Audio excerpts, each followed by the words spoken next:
The City of Douglasville hopes it soon will have a new resource for encouraging new economic development within our community. Hi, I'm Bill Osmond, City Manager. I hope you will join me for today's On the Agenda as I talk to you on this subject.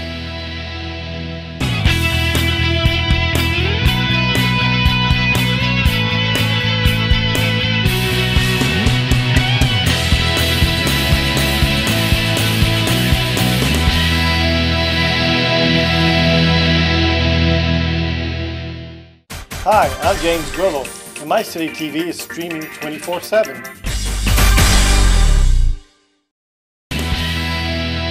All of us know that Tuesday, November 4th is General Election Day. The big race, of course, will be for President of the United States. There also will be Senate races, including here in the state of Georgia. All 435 seats in the U.S. House of Representatives will be determined. And of course, in the state of Georgia, there will be many county races, including here in Douglas County. Now, county-wide races are held in November of even-numbered years. Municipal elections are held in November of odd number of years. So last November, for example, was when Mayor Thompson was re-elected. We also had the re-election of Roy Mims and John Shilroth to the City Council, as well as selecting Terry Miller to the City Council. So the next regular election in the City of Douglasville will be November 2009. Of course, we did have a special election in Douglasville last month in which LaShawn Danley was elected to fill an unexpired term. And that unexpired term goes through 2009, so that next fall her seat will be open, as will 3 other seats on the City Council.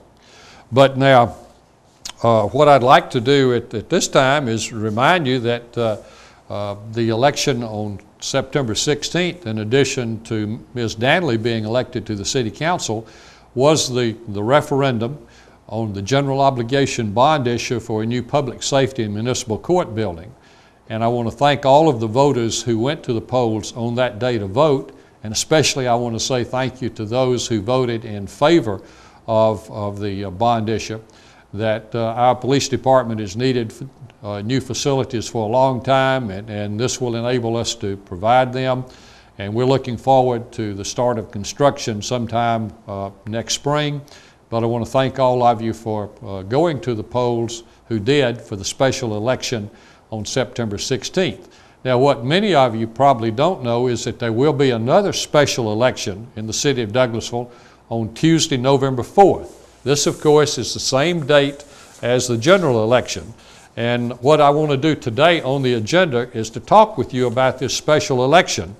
And it will be a referendum to decide whether the City of Douglasville, like more than 30 local governments in the state, would be able to use tax allocation districts as an economic development tool. This would be a way of stimulating economic development, and if you'll stick with me for the next 25 minutes, I'll try to explain to you what tax allocation districts, called TADS, what they're about, and what will occur in Douglasville on November 4th concerning this special election. Now let's start with a very basic question. What is a tax allocation district? And basically it lets a community pay for today's public improvements by using tomorrow's increase in property tax revenues. I'll explain more about that in just a minute, but let's just assume for a moment that the referendum before the voters on November 4 is approved, and Douglasville has been granted by the voters the right to establish tax allocation districts. Keep in mind that a tax allocation district, a TAD, is a specific geographic area, and only the properties within that geographic area, the TAD, would be impacted by what would take place by the tax allocation district. And what would happen is the city would be able to issue bonds to cover the cost of infrastructure improvements, streets, sidewalks, water and sewer, storm water, and basically as a result of these improvements, then the property, of course, in the TAD becomes more valuable because it's got the improvements in. The property, when it's developed, then is even more valuable because the improvements are on the property, and the bonds are actually paid off by the proceeds that come from the additional tax revenues that local government is able to collect because the property is more valuable. That's why I say that some people describe a TAD as a way of paying for today's public improvements and then using tomorrow's increase in property tax revenues as a way to retire those bonds. Now, Georgia law provides that a local government does have the power to initiate projects that would foster public-private developments that would be for economic development purposes. And tax allocation districts, TAD, is one of those that is available to a local government, but it's only if that local government has had a referendum and the voters in that community have said, yes, this is one of the means that we wish to have at the disposal of our community to stimulate economic development. Now, the bonds that are issued by the local government, they are known as tax allocation increment. And basically what we're talking about is that the property tax revenues that would result from these redevelopment activities, the infrastructure that would be put in with the bonds, the subsequent development, businesses, industry that would come on that property, is that all of this, of course, results in the property being more valuable, the tax amounts that would be paid on that property being higher, and then the local government takes that increase in the tax revenues from that particular properties and uses that to retire the bonds. And of course, what this means is that only the businesses that are directly benefiting from the improvements to the property are actually paying the increased taxes to pay off the bonds that were used to be able to put the infrastructure in place. Now, if you watched my previous program in which I briefly identified tax allocation districts as being on the ballot on November 4, I noted, and this was pretty much what I said at that time, that when the word tax is used, people want to know, how is this going to impact me? And that's a good question always to be asked by the citizens.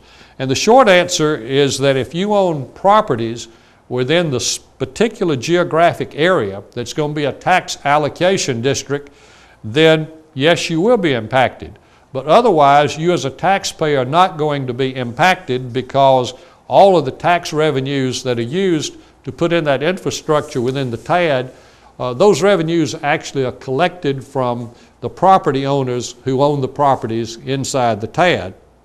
Now, I'm going to try to explain this a little more fully as the program goes along, but basically what we're talking about is that when the TAD geographic area is established and then the improvements are made in that TAD, the improvements, of course, make it more open to development, better able to attract new development. That new development, of course, raises the value of the property. When the property is reassessed because of those improvements, then the amount of taxes being collected from that property is higher, and those increases in the tax revenues are what's used to repay the bonds that have been issued. Now, very important to the general public and to the local government is this: the amount of tax revenues that had been collected off of that property before it became a TAD and had the improvements made, that same amount of tax revenues still goes to the local government, goes into the general fund, and still is available to be used by the local government for the benefit of the general public. So there's no decrease in the amount of property taxes that go into the local government treasury that can be used for the benefit of the general public. Now, before a local government can start establishing tax allocation districts, TADS, the voters have to pass a referendum saying that they want the local government to have the ability to do this. And that's why we're having the special election in Douglasville on Tuesday, November the 4th. And if a majority of the citizens who vote in this special election say they'd like for the city of Douglasville to have this ability to establish TADS, then we would be able to do so. Of course, if a majority of the voters who vote in the special election on this referendum on November the 4th say no, they don't want the city to have this right to do this, then of course we would not be able to have tax allocation districts. And we wanted you to be informed about this issue. Regardless of how you vote on it, we feel like it's important for you to understand what a tax allocation district is. That's why we're doing this program today on City TV. That's why we also have information on the city's website, and you'll see our website address on the screen, and we would encourage you, if you want more information, to check out the website. If you have some questions on it, please let me know. So we will have a special election on November 4th, the same day that there is the general election. Now, the county government also will be having a referendum on November 4th to see if the voters living throughout Douglas County want the Board of Commissioners to be able to establish tax allocation districts in the unincorporated area. These two local governments, Douglas County and the city of Douglasville, we work together on this, making contact with our state legislative delegation to make sure that they introduce the required local legislation in the General Assembly during the 2008 session, that it got shepherded through the legislature and was actually signed by Governor Perdue. And what I'd like to do at this time is to say a special thanks to our state legislative delegation. Especially I want to say a special thanks to Representative Roger Bruce, Representative Bill Hembry for the work they did on this project. Representative Hembry and Representative Bruce guided this through the House. Also want to say a special word of thanks to Senator Bill Hambrick, who made sure that it went through the state Senate. And in addition to those three members of our delegation, they had good support from Senator Kasim Reed, from Representative Tim Bearden, and from Representative Tyrone Brooks. And we appreciate the fact that they made it possible for you, the voters, to make a decision on this. That we had been asking our delegation for about the past 3 years to take a look at TADS. We felt like it was something important, and so we're pleased that this has been done. Now, before I take a break and then move on to the next part of today's program, let me point out that if you live in unincorporated Douglas County, the question on the ballot basically is the same as it will be from the city, because the TAD legislation that's being proposed is the same in the city and in the county, just changing Douglasville to Douglas County in the wording. Now, if the voters countywide give the Board of Commissioners the right to be able to establish TADS, and the voters inside the city do not give the City Council the right to do that, then the Board of Commissioners could establish TADS in the unincorporated area, but they could not be established inside the city. The reverse would be the case if city voters approved and on a county-wide basis it's not approved. From my standpoint, I think it'd be beneficial if both local governments have this TADS as a means to stimulate economic growth. I would like also to say a special thanks to the Douglas County Chamber of Commerce. They've worked closely with us on this. Being able to have this measure on the ballot for November 4 so that you could make a decision on this was one of the priorities of the Chamber of Commerce for its 2008 legislative agenda. And so we appreciate the work that was done by the Chamber, to the Board of Directors, and to President Callie Boatwright. Now, when I come back in a moment, I'll be talking with City Clerk Joyce Stone about how voting will take place on November 4th.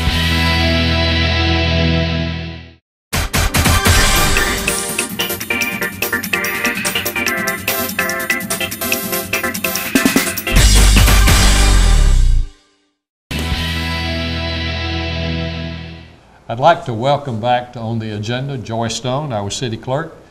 Joyce, this is your, I think, third time to be on the agenda. Welcome back. Thank you. Well, before you arrived, I did provide an explanation of what a tax allocation district is and what it's intended to do, how it would work.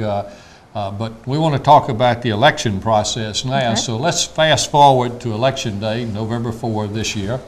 Let's start with the easy part. Let's say that I live somewhere in Douglas County, could be inside the city of Douglasville, in that part of Villa Rica in Douglas County, or out in the unincorporated area. And I go to the county precinct where I always vote.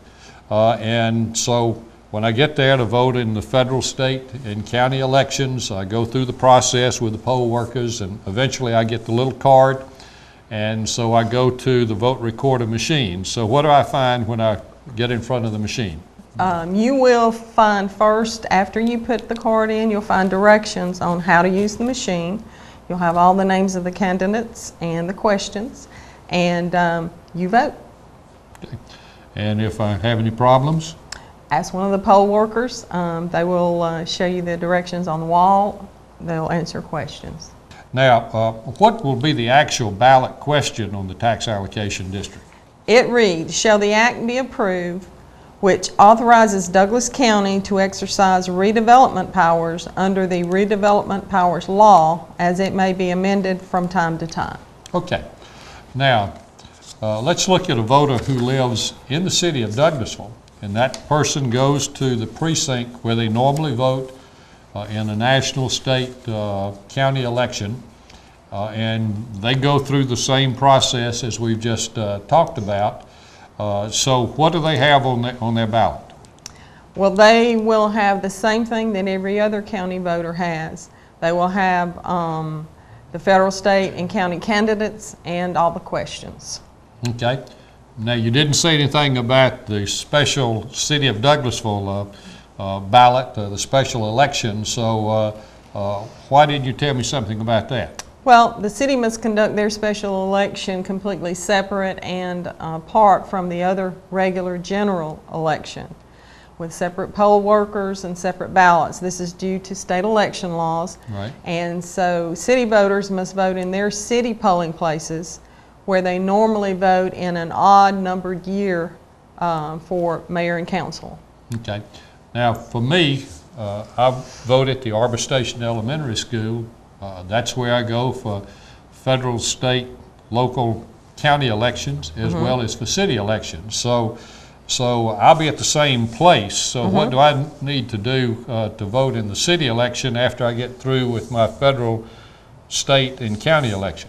You will actually get in the line for city voters, and you'll fill out another affidavit like you did for the other, get another little card, and the same type of touch screens will be used in the same manner. So Okay. it'll be very similar. It's the same format, you'll only have one question and one selection to make. So Right. it'll take a lot less time. And the wording on that issue that you read a while ago is the same in the city as the county. You just say Douglasville rather than Douglas County.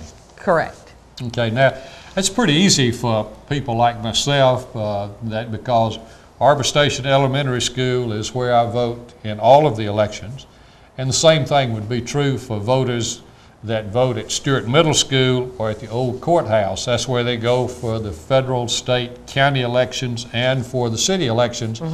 But how about for people who live in the city whose county precinct voting place is a different location from their city ward voting place?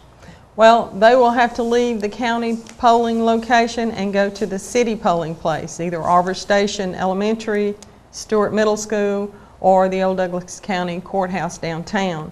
They'll get in the city-only line and vote. So they should tell the polling workers that they are city voters. Identify yourself so that you don't stand in the other line. Right. Well, that's a lot of trouble to have to go to two polling places. Why is this necessary? Well, it's a little complicated, and as I said before, it's due to state election laws that say city voters must vote inside the city limits. Your polling places have to be within the city. If we open city polling places for all of the places that the county has a polling place that's within the city, we'd have over a dozen. And that would be wasted effort on the normal odd-numbered years and wasted time and taxpayer money. This situation only happens when we have a county or city special election at the same time we have a city or county regular general election. Okay. Now, but there is a way that a voter that rather than going to the two different places on November the 4th can vote in the federal, state, county election and the city election by going to one place. What's that involve? Well, new this year is early voting. It is like absentee voting. You don't have to go to the polls at all on November 4th. Early voting can be looked at like an extended advance voting that some people did, which was only a week, and it was the week before the election. It has been expanded. And you don't have to give a reason why you want to vote early. You just go in and say, I want to vote early. Now, as soon as the elections people have the ballots in hand, then we can start early voting in the Douglas County Courthouse in the registrar's office. Okay. The courthouse is right down the street from Wellstar Douglas Hospital on Hospital Drive. You can actually see the Gold Dome from the other end at the intersection of Hospital Drive and Fairburn Road, which is Highway 92. Right. So it's easy to get to. The registrar's office is on the ground floor, and you can vote in person from 8 a.m. to 5 p.m. Monday through Friday, or you can pick up an absentee ballot, or you can call and ask for one to be mailed to you and vote by mail. Okay. You must be sure, if you live in the city, to ask for both ballots, the regular general election and the special election. Okay, I appreciate that explanation. I'm sure our viewers do also. Any closing thoughts? Yes, please call my office with any questions on the subject of voting. If you can't get an answer from me, I will make sure that I find someone who can answer the question. And please exercise your right to vote in the November 4th general election, and if you live in the city limits, the special election. And I thank you, Mr. Osborne, for asking me to talk about voting. This is an important, special, and American right. Right. Well, I appreciate you being here today, and when I come back, I'll talk to you about another aspect of tax allocation districts that you will find on the ballot on November 4th. It's a great day, isn't it? Yeah. Too bad your boat's gonna sink at 11:05. Don't you wish there were warnings to protect you from life's risks? With diabetes, there is one. It's called A1C, and you should know about it.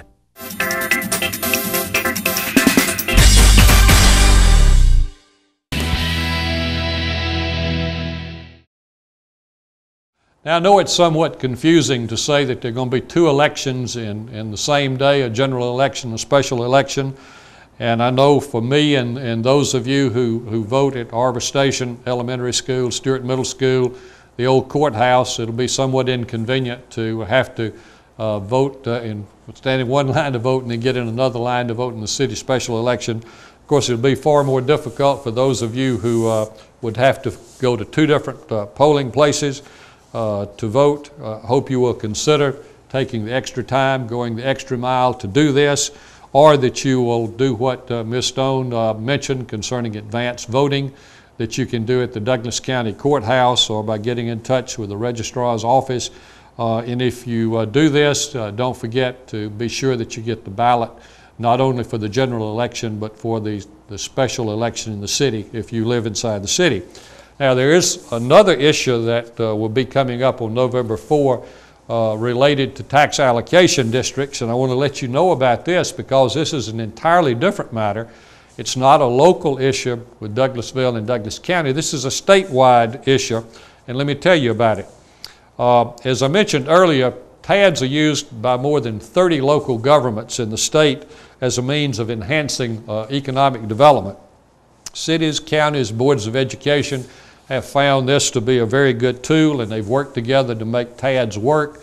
The city of Atlanta has done a lot of really good things in that city in terms of new developments. using TADS. Atlantic Station is a great example, if you're familiar with this new development north of Georgia Tech on the west side of I-75, 85. And the City of Atlanta was undertaking a project that you may be familiar with. It's called the Beltline Redevelopment Plan. And it's a 22-mile long project that would include parks, trails, transit facilities, and a lot of new development. A lawsuit was filed to stop this project, and those who filed the lawsuit argued that the proposed project violated the educational purpose of the Georgia Constitution. And that basically says that you can't use education funds for economic development purposes. On February the 11th of this year, the state Supreme Court ruled that school taxes could not be used for economic development purposes. And the impact of this Supreme Court ruling is that the school taxes could not be a part of TAD revenues.